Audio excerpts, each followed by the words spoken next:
ક્યારે વિચાર્યું છે કે ગણિત જે આપણને ઘણીવાર અઘરું લાગે એ ખરેખર તો આપણી આસપાસની સાવ સાદી વસ્તુઓમાં જ છુપાયેલું છે? ચલો આજે આપણે એ જ રહસ્યને ખોલીએ અને એની શરૂઆત કરીશું એક એવી પરિસ્થિતિથી જે આપણા બધા માટે ખૂબ જ જાણીતી છે. કોઈ પણ રમત હોય, પણ ખાસ કરીને ક્રિકેટની વાત કરીએ તો મેચ શરૂ થાય એ પહેલાં જ એક સવાલ બધાના મગજમાં ઘૂમતો હોય છે, ખરું ને? કઈ ટીમ પહેલાં બેટિંગ કરશે? અને તમને જાણીને નવાઈ લાગશે, પણ આ એકદમ સાદા સવાલનો જવાબ જ આપણી આજની આખી ચર્ચાનો પાયો છે. હા, બિલકુલ, બસ આટલું જ. એક સિક્કો ઉછાળવામાં આવે છે. કોણે વિચાર્યું હશે કે આટલી નાની અમથું ક્રિયા, એક સિક્કો હવામાં ઉછાળવો, એ તક અને સંભાવનાની એક આખી દુનિયાના દરવાજા ખોલી શકે છે? એક એવી દુનિયા જે આપણા રોજબરોજના નિર્ણયો પર પણ અસર કરે છે. તો ચાલો આ સફરના પહેલા પડાવમાં જરા ઊંડા ઉતરીએ. જોઈએ કે આ એક નાનકડો સિક્કો આપણને અનિશ્ચિતતા વિશે શું શું શીખવી શકે છે, અને એનાથી પણ વધુ રસપ્રદ એ છે કે આપણે એમાં છુપાયેલી પેટર્ન કેવી રીતે શોધી શકીએ.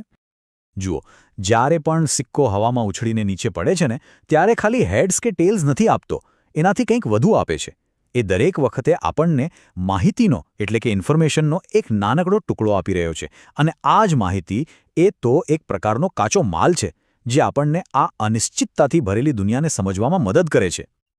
ચાલો, તો હવે આપણી પાસે આ માહિતીના ટુકડા તો ભેગા થઈ ગયા, પણ સવાલ એ છે કે એનું કરવું શું?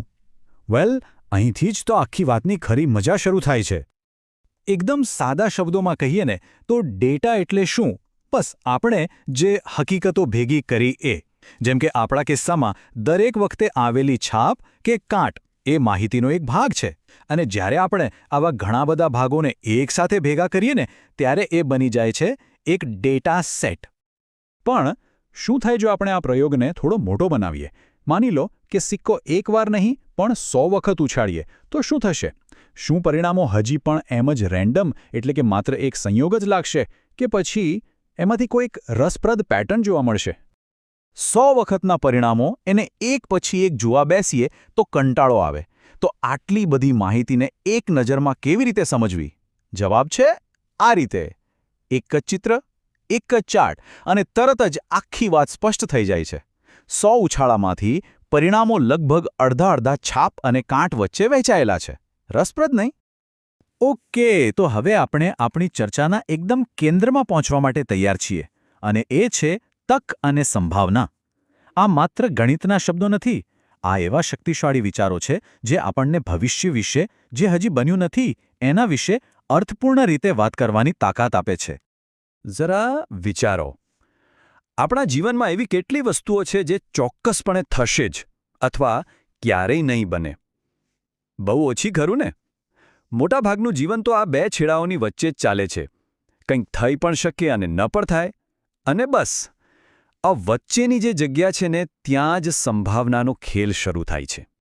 તો સવાલ એ છે કે ચોક્કસ અને અશક્ય વચ્ચેની આ જે શક્યતાઓ છે એને આપણે માપી કેવી રીતે શકીએ? એનો જવાબ છે સંભાવના, એટલે કે પ્રોબેબિલિટી. આ બીજું કંઈ નહીં પણ તકને માપવાનું ગણિત છે. એ આપણને કહે છે કે કોઈ ઘટના બનવાની શક્યતા કેટલી પ્રબળ છે. ચાલો ફરી પાછા આપણા સિક્કા પર આવીએ. છાપ આવવાની શક્યતા કેટલી? વેલ, 2 જ પરિણામો શક્ય છે, છાપ અથવા કાંટ. એમાંથી છાપ આવવાની તક છે 1, એટલે કે 2માંથી 1. ગણિતની ભાષામાં કહીએ તો 1/2. અને બરાબર એટલી જ શક્યતા કાંટ આવવાની પણ છે. આને જ કહેવાય છે સમાન સંભવિત પરિણામ. મતલબ કે બંને પરિણામોની શક્યતા એકદમ સરખી છે, કોઈની તરફેણ નહીં. અને આ જ વિચાર સંભાવનાના સિદ્ધાંતનો પાયો છે. એટલે જ તો જુઓ, ક્રિકેટ મેચમાં કોણ પહેલાં બેટિંગ કરશે એ નક્કી કરવા માટે સિક્કો ઉછાળવામાં આવે છે. કેમ? કારણ કે એ એકદમ નિષ્પક્ષ રીત છે. તો અત્યાર સુધી આપણે સિક્કાની વાત કરી, પણ આખી ચર્ચાનો હેતુ માત્ર સિક્કા વિશે જાણવાનો નથી. હવે એ જોઈએ કે આ બધા વિચારો આપણા રોજિંદા જીવન સાથે કેવી રીતે જોડાયેલા છે. કારણ કે વિશ્વાસ કરજો, આ વાત માત્ર ગણિતના ક્લાસરૂમ કે ક્રિકેટના મેદાન પૂરતી સીમિત નથી.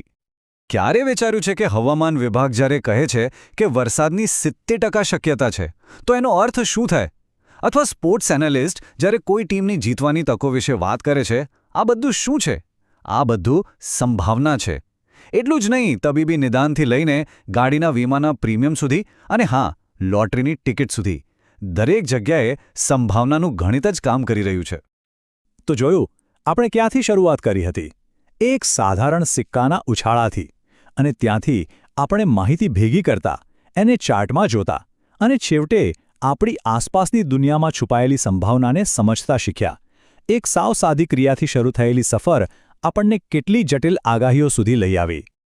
તો હવે આ બધી ચર્ચા પછી એક છેલ્લો સવાલ. આજે થોડો સમય કાઢીને પોતાના નિર્ણયો વિશે વિચારજો. ભલે નિર્ણય નાનો હોય કે મોટો. અને પછી પોતાની જાતને પૂછજો કે આ નિર્ણયમાં તક અને સંભાવના ક્યાં છુપાયેલી છે. મને ખાતરી છે, જવાબ જાણીને કદાચ આશ્ચર્ય પણ થશે. ફરી મળીશું.